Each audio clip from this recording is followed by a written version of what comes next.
26 जनवरी गणतंत्र दिवस के शुभ अवसर पर सागर जिला के अखिल भारतीय रविदासिया धर्म संगठन के जिला अध्यक्ष मुन्ना लाल ठेकेदार ने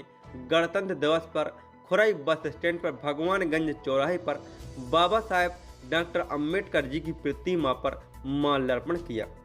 पश्चात सागर जिला के परसोरिया के देहात एससी उत्थान संगठन के अध्यक्ष मूरत सिंह के द्वारा कार्यक्रम रखा गया,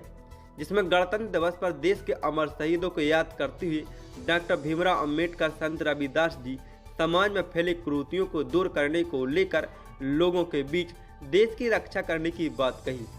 इसमें अखिल भारतीय रविदासिया धर्म संगठन के जिला अध्यक्ष मुन्ना लाल ठेकेदार, देहात एससी उत्थान संगठन के अध्यक्ष मूरत सिंह अहरबार, बद्री वकील, एसआई पूरन अहरबार, युवा पत्रकार उमाकांत विश्वकर्मा, डॉक्टर सोनू सिंह, शिवराम पुजारी, इंद्रानी बाई, विक्रम सिंह ठेकेदार, प्रिंस ठेकेदार आदि लोग उपस्थित रहे।